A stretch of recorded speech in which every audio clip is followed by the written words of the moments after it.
vivant, Seigneur, et nous te rendons toute la gloire. Béni sois-tu, Dieu vivant.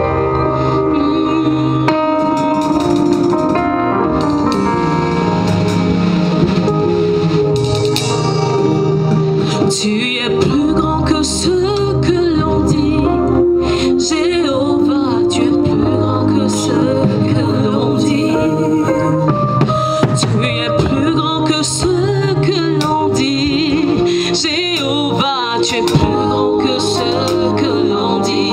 Oh, tu es excellent. Oh, merveilleux. Tu es plus grand que ce que l'on dit.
Tant précieux, devant le ciel, devant toi Seigneur, devant ton armée, afin que des vies te connaissent. Merci de bénir ce programme. Merci d'apporter la touche de l'esprit. Merci Jésus. Merci Jésus. Merci Jésus.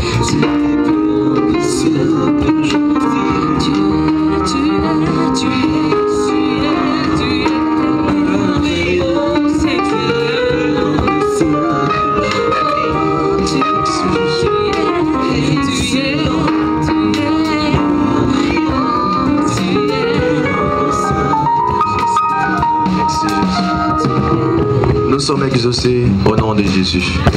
Est-ce qu'on peut tenir debout, acclamer fortement Jésus? Acclamer fortement. Oh my God. Soyez bénis au nom de Jésus. Gloire à Jésus. Alors, avec votre permission, on va rester dans cette position quelques minutes. Et puis je vais vous dire de vous réasseoir. Alléluia. Le temps que vous accordez de la valeur à ces quelques mots que je vais vous partager. Alléluia. Est-ce que vous êtes là ce matin? Ok. Dis à ton frère, nous sommes dans une guerre. Et quand je vous parle de guerre, c'est qu'il y a une guerre entre le royaume du diable et le royaume de Dieu. Et l'intérêt en jeu là, c'est ton âme. Attendez, l'âme, la chose la plus précieuse dans la vie d'un homme, c'est son âme. Malheureusement, beaucoup accordent plus d'importance à ce qu'ils portent, ce qu'ils mangent, là où ils habitent, par rapport à la chose la plus précieuse ne soit pas gagné. Et Dieu met tout de son côté en permettant que plusieurs hommes de Dieu passent des témoignages. Et malgré tout, il permet que je vienne te parler encore parce que ton âme est précieuse. Et à cause de ton âme, dans cette guerre, il y a eu mort. Et cette mort, ce n'est pas n'importe quelle mort. Il a donné tout ce qu'il avait. Tout. Il n'y a pas quelque chose qui soit plus important que la vie d'un homme. Et quelqu'un est mort, pas n'importe qui. Celui qui est l'invisible, qui devient visible. Pourquoi? Celui qui est au commencement la parole devient chair. Celui qui est Dieu, qu'on appelle Emmanuel à sa naissance. Parce que simplement, ton âme lui revient de droit. Il ne veut pas la laisser à quelqu'un d'autre. Nous parlons de la délivrance des familles. Je vais te dire deux choses très importantes avant que le prophète ne passe.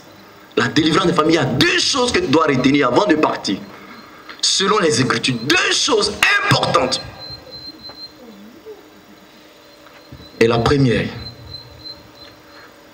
dans cette guerre, comprenez une chose. Aujourd'hui, plusieurs sont victimes de célibat, plusieurs sont victimes de maladies, plusieurs sont victimes des œuvres de la sorcellerie. Mais comprenez qu'il y a quelque chose de très important que je vais vous révéler. Voilà, selon les Écritures. Satan ne travaille pas comme ça. Satan travaille en amenant la maladie. Satan travaille en amenant la malédiction, etc. Parce que c'est un droit. Et je vais vous révéler la première vérité. Il a droit à faire ce qu'il est en train de faire. Et je vais vous expliquer ça tout à l'heure. Il agit selon son droit. Et si tu n'as pas compris cela, tu peux t'exciter ce jour et retourner. S'il a toujours droit sur toi, il va toujours agir. Mais à partir de ce matin, il faut que le droit du diable s'annule sur ta vie. Et quand je dis il a droit, la première vérité, c'est que Satan a droit à tous ceux, selon la Bible. La Bible dit en Actes 17, 26, il a fait que tous les hommes sortis d'un seul homme, d'un seul sang, habitant sur la surface de la terre, ayant déterminé la durée des temps et les bons noms de leur demeure. Il a fait que tous les hommes sortis d'un seul sang, tous ceux qui sont sortis d'un seul sang, ça veut dire quoi? Tous ceux qui sont nés du sang et de la chair font partie de la lignée adamique. Et la lignée d'Adam, c'est une lignée de malédiction. Si tu es né de papa et de maman, sans Jésus, Satan a droit sur toi. Tous ceux qui sont de la lignée adamique, la lignée adamique, c'est une lignée de malédiction. Si la sorcellerie te domine, il a droit parce que tu es d'une lignée de malédiction. Et la Bible le dit, il le dit encore en Romains 5,12. C'est pourquoi comme un seul homme, comme par un seul homme, le péché est entré dans le monde, et par le péché la mort, et qu'ainsi la mort s'est étendue sur tous les hommes, parce que tous ont péché. La lignée adamique, c'est une lignée des pécheurs et des perdus. La lignée adamique, Dieu l'appelle encore les fils de la rébellion, selon Ephésiens 2,2. Satan a droit parce que tu es né du sang et de la chair et tu n'as pas Christ, tu n'es pas dans une autre lignée. Je viens te parler de deux choses. Et la première d'abord, c'est de reconnaître que tu es certainement ou tu es peut-être dans la lignée adamique.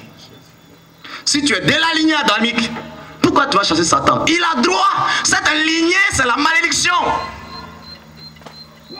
Et la malédiction ne peut pas s'arrêter tant que tu n'as pas la révélation de la deuxième vérité que je vais te dire ce matin. Tant que tu es né du sang et de la volonté de la chair, selon Jean chapitre 1, 13, tant que tu es dans cette naissance, c'est sûr que ça va continuer. Il ne suffit pas qu'on t'impose la main. Et si tu demeures dans la lignée adamique, Satan aura toujours droit sur toi. Quel que soit l'homme de Dieu qui passera ici, s'il ne t'a pas dit ce que la Bible dit pour que tu rentres dans une autre lignée, la malédiction va continuer de te suivre. La deuxième vérité que tu dois savoir, selon Jean 3, 3. Jean chapitre 3, 3. Jésus lui répondit, en vérité, je te le dis, si un homme ne naît de nouveau, il ne peut entrer dans le royaume de Dieu. Donc vous voyez, tous les hommes sont, et d'abord dans un premier temps, de la lignée adamique, des pécheurs, des perdus. Mais Dieu dit, pour que la bénédiction nous suive éternellement, il faut une autre lignée. Et quand je parle de lignée, je parle de descendance. Chacun d'entre nous est le résultat d'une descendance. La lignée, c'est la descendance. Des enfants, petits enfants, plusieurs générations, c'est la lignée. Et chacun est d'une lignée. Et nous sommes tous unis et quittés de la première lignée adamique. Maintenant, la bonne nouvelle que je vais t'annoncer, c'est qu'à partir d'aujourd'hui, tu dois entrer dans la lignée christique de Christ. Alléluia. Alléluia. La lignée d'Adam, il faut naître du sang et de la chair. Mais la lignée de Christ, il faut naître de l'esprit. Alléluia. Tous ceux qui sont nés de l'esprit de Dieu, leur source ne vient pas de la terre, du sang et de la chair.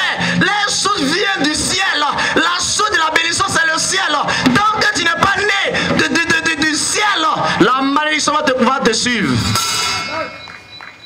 Et naître du ciel, c'est d'avoir sincèrement la foi en un seul homme, dont la naissance, le jour où il est né, écoutez bien sa naissance.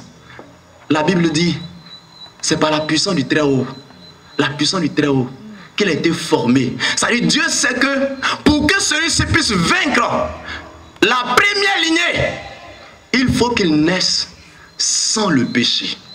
S'il naît avec le péché, il ne peut pas vaincre. Tous les leaders, les grands leaders de ce monde passé, qui sont nés avec le péché, qui ont voulu changer le monde, pas plus parce que quoi? Parce qu'ils sont de la lignée de la malédiction. Tu ne peux pas changer ta génération si tu ne rentres pas dans la lignée de la bénédiction. Et la lignée de la bénédiction ce matin, c'est que tu naisses de nouveau. Si vous ne comprenez pas la révélation, naître de nouveau. Quand on dit naître de nouveau, c'est différent de naître à nouveau. Naître de nouveau veut dire que tu es déjà né actuellement. Tu es né de papa et de maman. Dieu dit que tu dois renaître. Cette fois, ce n'est pas de rentrer dans le ventre de papa et de maman. C'est que cette fois-ci, tu dois mettre ta foi en ce sacrifice qui a été fait dans cette guerre où Jésus a pris la victoire à la croix il y a 2000 ans. Si tu crois qu'il est mort pour tes péchés actuellement ce matin, le Saint-Esprit rentre dans ton cœur. Ta vie change. Ta vie change. Et la Bible déclare, selon Éphésiens 1:3, béni soit le Père notre Seigneur qui nous a bénis de toutes les bénédictions spirituelles dans les lieux célestes en Christ. Le jour où tu crois en Jésus-Christ, la Bible déclare que tu es une personne bénie. Tu es une personne bénie parce que ta source vient du ciel. Ça ne vient plus de papa et de maman bien-aimés.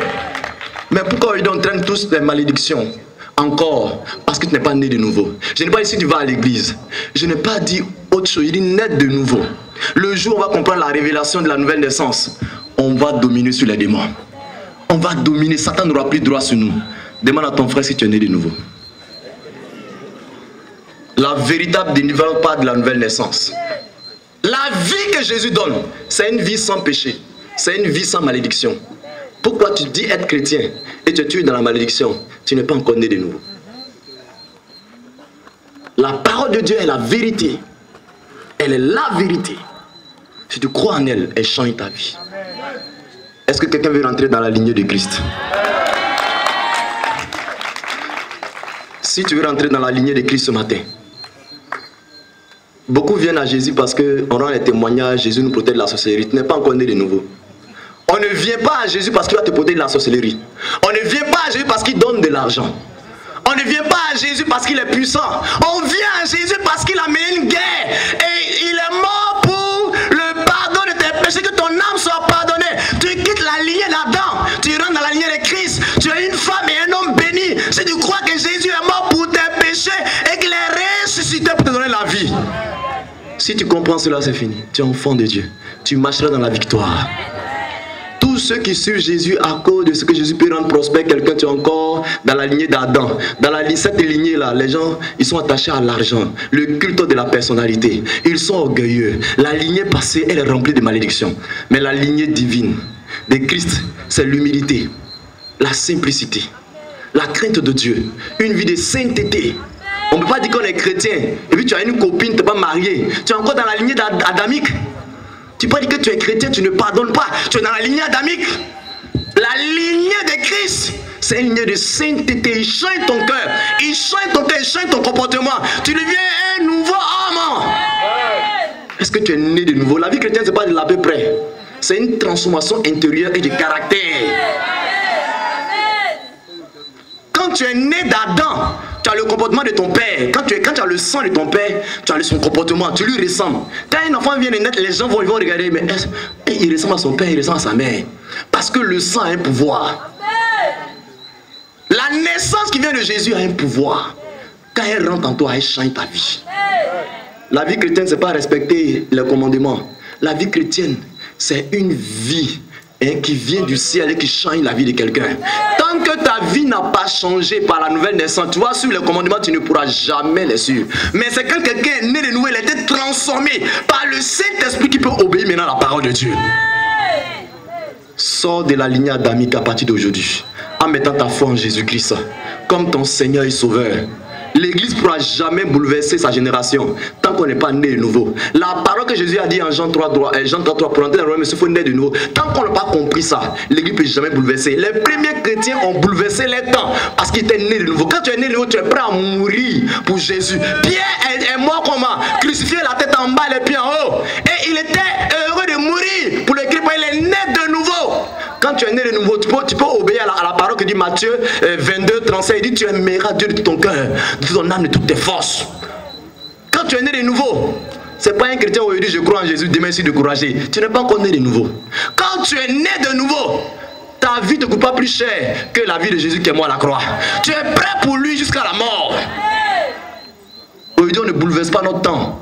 Parce qu'on a des chrétiens nominaux, des chrétiens de nom. On porte son nom, mais on n'est pas encore transformé. On n'est pas né de lui. Nous sommes des hypocrites. On est là aujourd'hui, on l'acclame, il est bon. Il délivre la sorcellerie. Demain, tu vas te coucher, tu dis non, Dieu t'a oublié. Tu n'es pas encore né de nouveau. Revenons à la nouvelle naissance. Et l'église va bouleverser son temps, sa génération. Aujourd'hui, des prédications motivées par l'argent. Aujourd'hui, l'église est remplie de la mondanité, le culte de la personnalité. L'église est devenue une église idolâtre. Parce qu'on n'est pas né de nouveau. Les groupes musicaux, partout, c'est de la concurrence. Les gens vivent dans le péché parce qu'ils ne sont pas nés de nouveau. Le sang de Jésus est efficace. Il transforme.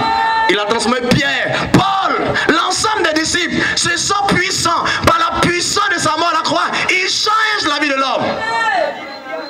Aujourd'hui, on est obligé de suivre les sœurs. Ne péchez pas. Ne faites pas ceci. Parce que vous n'êtes pas né de lui. Celui qui est né de lui a la nature de Dieu. 2 Pierre 3. 2 Pierre 1, pardon, verset 3 à 4. Quand tu es né de nouveau, là, tu as sa nature. Si tu viens à cette veillée, que les autres jours, quand on regarde ta vie, si tu buvais, tu continues de boire, c'est que bien aimé, tu veux nous accompagner. Tu n'es pas encore dans la lignée de Christ. Si tu continues de frapper les autres parce que tu as raison, et tu continues, tu as encore la lignée d'adamique. Aujourd'hui, les chrétiens, quelqu'un te doit de l'argent, tu t'en vas, tu le fais palabre. Non, il te doit de l'argent là, il ne veut pas donner là, il faut le laisser. C'est ça, on dit que tu es né de nouveau. Il dit, si votre justice ne surpasse celle des scribes et des pharisiens, vous ne rentrez pas dans le royaume des cieux. Quand tu es né de nouveau, l'amour de Dieu te comble. Tu vas au-delà de ce que l'homme naturellement ne peut pas faire. Soyez bénis au nom de Jésus. Soyez bénis au nom de Jésus. Gloire à Jésus. Gloire à Jésus. Bien-aimé, pendant que vous êtes arrêtés, tu sais sincèrement que tu n'es pas né de nouveau. Vrai. Tu vas à l'église, ça fait 10 ans, 15 ans. Tu connais tous les pasteurs, comment ils prêchent. Tu as déjà vu toutes sortes d'onctions. Mais tu n'es pas... Oh Jésus. La grâce transformatrice arrive jusqu'à toi. Celui qui choisit, celui qui veut et qui le transforme. Celui qui a la capacité d'arracher une âme entre les mains du diable pour la faire entrer dans son royaume. Ce matin, je prie que là où tu es, qu'il change ta vie. Qu'il change ta vie. Qu'il change ta vie. Oh Seigneur, merci. Qu'il change ta vie. Et qu'il t'apporte le repos. Et que tu sois un ouvrier efficace pour l'avancement de son œuvre ici-bas. Que tu ne mènes plus une double vie. Une double vie. Mais que tu mènes une vie de gloire. Une vie de sainteté. Que ta vie soit une vie de grâce. En toute saison, tu porteras du fruit parce que tu es né de nouveau. Tes racines ont été restaurées. À partir d'aujourd'hui, tous ceux, Seigneur, qui sont de toi, que tu veux restaurer, là où ils sont, je prie simplement que la touche divine se manifeste. Et je prie simplement, dans ta souveraineté, prends-les comme tu as pris Paul, prends-les comme tu as pris Pierre, afin qu'ensemble, dans l'urgence de ta venue, nous courons vers les âmes. Dans l'urgence de ta venue, nous nous sacrifions pour les âmes. Seigneur, touche ce que tu veux toucher. Prends-les là où ils sont. Amène-les. Et nous allons ensemble. Nous allons ensemble. Dans cette guerre, rappelez à Satan qui n'a plus droit. Parce que quelqu'un, une personne précieuse, celui qui n'a jamais péché, celui qui est la sainteté, il prend une forme humaine. Il va jusqu'à la croix. Il va souffrir pour changer des hommes, pour changer des femmes, pour qu'ils soient des témoins de Jésus-Christ. Que ce matin, tu bénis ton assemblée. Que ce matin, tu leur ouvres les yeux sur l'état de la lignée adamique de pécheurs et qu'ils passent dans la lignée christique. Que leur vie soit une vie de bonne odeur, un parfum de bonne odeur. Qu'ils avancent, que la gloire revienne à toi. Au nom de Jésus, on peut acclamer Jésus.